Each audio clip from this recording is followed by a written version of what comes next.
नमस्कार, मैं जितेंद्र चतुर्वेदी। अरविंद केजरीवाल ने यूं तो अपने चेहरे पर कई चेहरे लगा रखे हैं जो समय समय पर सामने आते रहते हैं, लेकिन अभी उनके जिस चेहरे की बात करने जा रहा हूं उस पर से पर्दा उठाया है उनके विश्वस्त सहयोगी रहे एक दौर में आशुतोष ने। अब प्रश्न उठता है कि कहां उठाया है पर्दा, क्या कुछ बताया है, उसी पर हम लोग थोड़ा विस्तार से बात करेंगे और यह भी समझने की कोशिश करेंगे कि आखिर क्या वजह है कि एक वर्ग अरविंद केजरीवाल को नटवर राव कहता रहा है। तो ये तमाम सारी बातें होंगी, पर पहले यह समझते हैं कि आशुतोष ने क्या कहा। देखिए, मणिशंकर अय्यर बड़े नेता हैं और एक तरह से कहा जाए कि ब्यूरोक्रेट भी हैं। फिर प्रधानमंत्री नरेंद्र मोदी को लेकर जिस तरह के उनके बयान रहे हैं, उन बयानों ने कांग्रेस का संकट बढ़ाया ही है। लेकिन अभी जो हम बात करने जा रहे हैं वो दरअसल उस पॉडकास्ट की करने जा रहे हैं जो मणिशंकर अय्यर ने किया, और उस पॉडकास्ट में बाकायदे आशुतोष को बुलाया गया। और ये चूंकि उनका अपना एक चैनल है मणिशंकर अय्यर का, तो उसी पर ये पूरा कार्यक्रम है। वहां जो पूरी चर्चा है वो आम आदमी पार्टी के इर्द गिर्द है, अरविंद केजरीवाल के इर्द गिर्द है, और मणिशंकर अय्यर के भी अपने अनुभव हैं और आशुतोष के तो अनुभव है ही हैं, क्योंकि वो तो उस टीम का हिस्सा ही थे। बाद में उन्होंने आम आदमी पार्टी छोड़ी। अब वहां जो कुछ अरविंद केजरीवाल को लेकर आशुतोष ने बताया वो बड़ा सनसनीखेज है, और वो अरविंद केजरीवाल के एक तरह से कहा जाए कि एक और मुखौटे को उतारता है, क्योंकि मुखौटा लगाने में केजरीवाल महारथी हैं। आपको एक उदाहरण देता हूं। अभी देखिए, इनका जो दिल्ली के शराब घोटाले वाला मसला है उसमें निचली अदालत में इनको जो है आरोप मुक्त किया, तो आप देखिए ये ऊपर की अदालत में जब ये मामला पहुंचा तो वहां ये एक तरह से कहा जाए कि इस पूरे मामले को खींचने के लिए जो हाई कोर्ट की न्यायाधीश हैं उन्हीं के ऊपर इन्होंने सवाल खड़ा कर दिया। ये सब देखिए, ये सब करने में अरविंद केजरीवाल का कोई सानी नहीं है, क्योंकि आरोप लगाने के वो महारथी रहे हैं। आप देखिए, जब उन्होंने सियासत शुरू की थी तो किस तरह से जो भी बड़े राजनेता थे उनके ऊपर ये दाग लगाकर भाग जाते थे। आपको ध्यान होगा कि किस तरह से मुकेश अंबानी के पीछे पड़ गए थे ये। जब इनकी सरकार बनी, वो जो मुझे लग रहा है कि 41-42 दिन वाली थी, उसमें इन्होंने एफआईआर वगैरह भी करा दिया था। अब वो एफआईआर कहाँ है किसी को मालूम नहीं है। अब मुकेश अंबानी का नाम भी नहीं लेते हैं ये।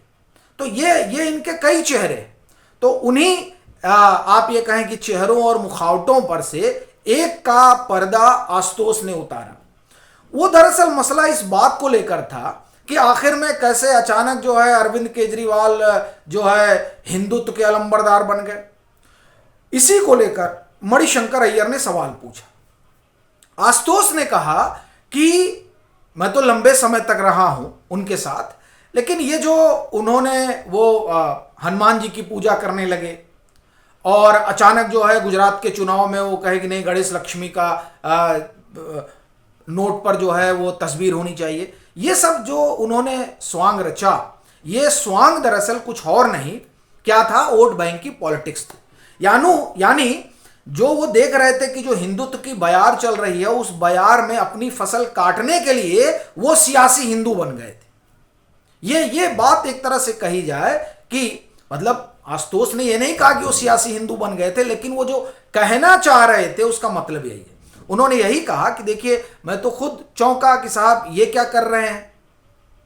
तो ये क्या कर रहे हैं का सीधा सीधा मतलब ये है कि वो जो वोट है उस वोट पर इनकी नजर थी और वो ये चाहते थे। और देखिए, ये बात किसी से छिपी भी नहीं है, ये बात सभी लोग जान रहे हैं कि जो अरविंद केजरीवाल राम जन्मभूमि को लेकर कहते थे कि हमारी नानी ये कहा करती थी, तो जिनकी नानी ये कहा करती थी उनके नाती ने क्या किया, वह बाकायदे गए सपरिवार रामलला का दर्शन करने के लिए, और खूब सुंदरकांड और हनुमान चालीसा का पाठ चला दिल्ली में, आपको याद होगा।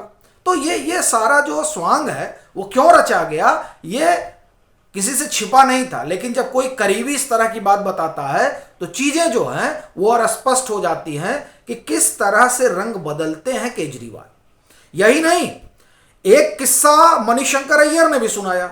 मणिशंकर अय्यर ने कहा कि जब अरविंद केजरीवाल मुख्यमंत्री बने तो उन्होंने हमें जो है इनवाइट किया, हम गए, तो वो जिस फ्लैट में रह रहे थे, देखिए वो पहले अपने पुराने फ्लैट में रहते थे, वो बोले कि मैं शॉक्ड था। मणिशंकर अय्यर कह रहे हैं कि मैं शॉक्ड था ये देखकर कि भाई एक मुख्यमंत्री इस तरीके से रहता है। उनकी पत्नी ने खाना बनाया और उन्होंने सर्व किया, तो मुझे बड़ा आश्चर्य हुआ। और फिर क्या होता है, वही अरविंद केजरीवाल कहां पहुंच जाते हैं, वही अरविंद केजरीवाल शीश महल में नजर आते हैं। ये साहब अरविंद केजरीवाल का चेहरा है, यानी ये अरविंद केजरीवाल किस तरह का व्यवहार करते रहे हैं और इन्होंने अपने आप को किस तरह से पूरा ट्रांसफॉर्म कर दिया। और ये ट्रांसफॉर्म करना नहीं है, ये कहना यह है कि किस तरीके से उन्होंने जनता के मनोभाव के साथ खिलवाड़ किया। वो साहब भ्रष्टाचार विरोधी आंदोलन की उपज, और उनकी सरकार फंसी कहां, भ्रष्टाचार में। ठीक साहब, वो ईमानदारी के पुरोधा और मनी लॉन्ड्रिंग का आरोप लग गया।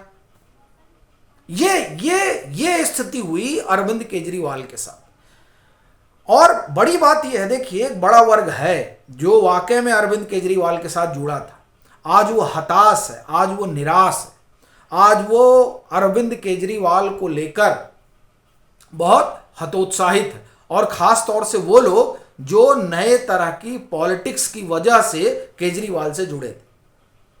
अभी देखिए कि पंजाब में इनके लिए मामला गड़बड़ हो रहा है और इसीलिए इस समय अरविंद केजरीवाल आग बबूला हो रखे हैं। नीट को लेकर सवाल उठा रहे हैं, उठना भी चाहिए। नीट को लेकर सरकार को कटघरे में खड़ा करने में कोई बुराई नहीं है, होना भी चाहिए कि आप कैसे जो है बार बार आपके यहां पेपर लीक हो जा रहा है, लेकिन उसके बहाने अरविंद केजरीवाल जो करना चाह रहे हैं वो अरविंद केजरीवाल के एक तरह से कहा जाए कि पैर के नीचे से जो जमीन खिसक गई है उस खिसकी हुई जमीन को वापस पाने के लिए किसी हद तक जा सकते हैं। जैसे राहुल गांधी, आज के समय में आप देखें तो कुछ मसलों पर राहुल गांधी और अरविंद केजरीवाल में कोई फर्क नहीं है, यह साफ तौर पर नजर आ रहा है। कहना अपना यह है कि ये जो पॉडकास्ट था, ये पॉडकास्ट दरअसल अरविंद केजरीवाल के उस पहलू पर था जिस पहलू की वजह से ये लोग प्रभावित हुए थे।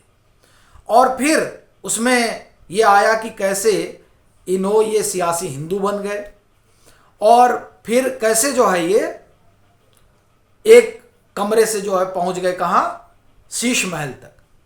और अभी देखिए दो चीजें हो सकती हैं, ये जो इस तरह के पॉडकास्ट हो रहे हैं उसमें सिर्फ आलोचना ही नहीं होती है, इस तरह के पॉडकास्ट में एक पहलू और भी दिखाया जाता है जो सकारात्मक होता है, जिसको लेकर आशुतोष ने कहा कि साहब जुडिशरी को लेकर कौन सवाल उठा सकता है, लेकिन अरविंद केजरीवाल ने उठाया। ये असल में ये मसला ये नहीं है कि अरविंद केजरीवाल ने उठाया, मसला ये है कि अरविंद केजरीवाल को पोस्टर बॉय बनाने की भी एक कवायद है। एक रहस्य उन्होंने खोला तो उसके साथ उन्होंने ये भी बता दिया कि नहीं देखिए कौन कर सकता है। तो कहीं ना कहीं इस तरह के जो पॉडकास्ट हैं वो अरविंद केजरीवाल के महिमा मंडन का भी एक जरिया है, एक तरीका है। क्योंकि देखिए क्या है कि जो टीला है ना, लुटियन टीला, ये यूं तो कुछ भी कहे लेकिन वो अभी भी एक एप्रोप्रिएट अगर ऑप्शन किसी को देखते हैं तो वो अरविंद केजरीवाल ही है। ये आप ख्याल रखिएगा कि लुटियन टीला राहुल गांधी से बेहतर पॉलिटिशियन जो है वो किसी को अगर समझता है तो अरविंद केजरीवाल है। इसलिए ये जो पॉडकास्ट हुआ मणिशंकर अय्यर का जिसमें आशुतोष को बुलाया गया और फिर आशुतोष ने पूरी रूपरेखा खींची, ये मुझे लग रहा है कि ये अरविंद केजरीवाल को भी एक बार जिंदा करने की कवायद है। बाकी आप लोगों की अपनी क्या राय है जरूर साझा करिएगा।